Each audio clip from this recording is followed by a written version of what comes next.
اتخذوا ایمانہم جنتن فصدوا عن سبیل اللہ، انہوں نے بنا رکھا ہے اپنی قسموں کو ڈھال، کس لیے؟ فصدوا عن سبیل اللہ، تاکہ وہ اللہ کی راہ سے لوگوں کو روکے، قسمیں اٹھا اٹھا کے جو ہے وہ روکتے کہ ان کے ساتھ نہ چلو۔ اللہ فرماتا ہے فَلَهُمْ عَذَابٌ مُّهِينٌ، کوئی بات نہیں محبوب، ہم نے ان کے لیے رسوا کر دینے والا عذاب تیار کر رکھا ہے، اور اس بھڑکتی ہوئی جہنم کے اندر جب ڈالیں گے تو یہ ان جھوٹی قسموں والوں کا جو ہے فیصلہ خود ہو جائے گا۔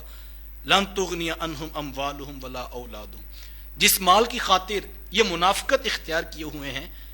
اور سمجھتے ہیں کہ دولت ہی سب کچھ ہے، اللہ فرماتا ہے لَن تُغْنِيَ عَنْهُمْ أَمْوَالُهُم وَلَا أَوْلَادُهُم، نہ ان کو ان کا مال فائدہ دے گا، نہ ان کو اولادیں فائدہ دیں گی، اور نہ ہی کوئی اور شے ان کو اللہ کے عذاب سے ان کو نہیں بچا سکتی۔ اولئک اصحاب النار هم فیہا خالدون، یہ جہنمی ہیں اور ان کو ہمیشہ اسی کے اندر رکھا جائے گا۔ یوم یبعثهم اللہ جمیعا فیحلفون لہ کما یحلفون لکم ویحسبون انہم علی شیء الا انہم هم الکاذبون۔ اللہ فرماتا ہے کہ جس روز ان کو اٹھایا جائے گا، یوم یبعثهم اللہ جمیعا، جس روز ان سب کو اٹھایا جائے گا، فیحلفون، تو وہ قسمیں کھائیں گے، تو وہ اس دن بھی قسمیں اٹھائیں گے۔ جو آج محبوب تیری آنکھوں کے سامنے تجھے پتہ ہے یہ منافق ہے اور ہم تجھے بتا رہے ہیں اور یہ پکے منافق ہیں اور یہ آج قسمیں اٹھا کے اپنی جانیں بچا رہے ہیں، تو اللہ فرماتا ہے یہ مرض ایسا ہے ان کو کہ کل قیامت کے دن بھی جب یہ اٹھیں گے تو یہ اس وقت بھی فیحلفون لہ کما یحلفون لکم، یہ اللہ کے سامنے بھی اسی طرح قسمیں اٹھائیں گے جیسے محبوب تیرے سامنے قسمیں اٹھاتے ہیں۔ ویحسبون انہم علی شیء الا انہم هم الکاذبون، اور خیال کریں گے کہ کسی ایسی شے پر تکیہ رکھ لیں جو ان کو فائدہ دے، الا انہم هم الکاذبون، لیکن یہی جھوٹے لوگ ہیں۔ استحوذ علیہم الشیطان فانساہم ذکر اللہ، تسلط جما لیا ان پر شیطانوں نے۔ یہ مسئلہ وجہ کیا ہے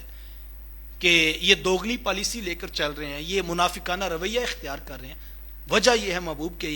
ان کے اوپر شیطان نے تسلط جما لیا۔ ہمیں اپنے رویوں کی اصلاح ضرور کرنی چاہیے کہ کہیں ہم بھی ایسی کیفیت میں تو نہیں ہوتے کہ ہم دو دو تین تین دڑوں کے ساتھ چلتے ہیں، اوپر سے کچھ ہوتے ہیں اندر سے کچھ ہوتے ہیں۔ تو یہ منافقانہ رویہ کب انسان اختیار کرتا ہے؟ ایک تو میں نے بتایا کہ قرآن یہ بتا رہا ہے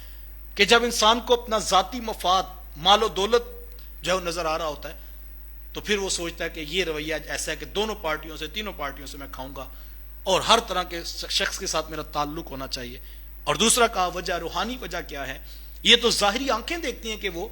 لالچ میں جو ہے وہ یہ سب کچھ کر رہے ہیں، اور کہا کہ دوسری بات استحوذ علیہم الشیطان، ان کے اوپر شیطانوں نے تسلط جما لیا ہوا ہے۔ فانساہم ذکر اللہ، اور جب شیطان تسلط جما لیتے ہیں پھر ہوتا کیا ہے؟ فانساہم ذکر اللہ، اور اس نے ان کو اللہ کے ذکر سے ہی جو ہے وہ فراموش کر دیا ہے۔ اب ان کو پتہ ہی نہیں لگتا کہ ایک طرف چند ٹگے ہیں اور ایک طرف دنیا کا مال ہے، اور دوسری طرف رب کا ذکر ہے، دوسری طرف رسول کی چوکھٹ ہے، دوسری طرف اللہ اور اس کے رسول کی ذات ہے، لیکن یہ ادھر ہی وزن ڈالتے ہیں۔ تو وجہ کیا ہے کہ ان کو اب بلا دیا شیطان نے۔ جب انسان اس ڈگر پہ چلتا ہے، آپ دیکھیں رویے لوگوں کے، جب لوگ جانتے ہوتے ہیں، کسی آپ نجی محفل میں پوچھیں کہ یار تمہیں نہیں پتا یہ منافق شخص ہے، تمہیں نہیں پتا یہ دوغلا شخص ہے، تمہیں نہیں پتا یہ دھوکے باز ہے، یہ جھوٹ بولتا ہے، یہ فراڈ کرتا ہے، یہ اتنی کرپشن کر رہا ہے اس مسئلے کے اندر، وہ کہتے ہیں اس بات کی ٹینشن نہ لو، ہم کون سا اندر اندر سے چل رہے ہیں، ہم تو اوپر اوپر سے چل رہے ہیں، بس جب اس کو ایڈ ملے گی، جب وہ ٹینڈر پاس ہوگا تو بس اس پہ سے ہم نے حصہ لینا، پھر جو مرضی یہ کرتا پھرے۔ تو یہ وہ رویہ ہے اللہ، یہ شروع میں جب چلتا ہے تو پھر انسان سمجھتا ہے میں ابھی پیچھے ہو جاؤں گا، لیکن جب دلوں پر تسلط جما لیتا ہے شیطان، یہ مرض جب منافقت کا بڑھتا ہے تو اللہ فرماتا ہے فانساہم ذکر اللہ، تو پھر شیطان ان کو اللہ کے ذکر کو بھی بلا دیتا ہے ان کے لیے۔ اولئک حزب الشیطان، یہ شیطانوں کا ٹولہ ہے جو اس ساری کارستانی کے اندر لگا ہوا ہے، جو اس کام پہ اپنا وقت دیتا ہے اور منافقانہ رویہ اختیار کیے ہوئے ہیں۔ اللہ فرماتا ہے یہ اصل جو ہے وہ شیطانوں کا ٹولہ ہے۔ الا ان حزب الشیطان هم الخاسرون، سن لو یقیناً شیطان کا ٹولہ ہی یقیناً خسارہ اٹھانے والا ہے۔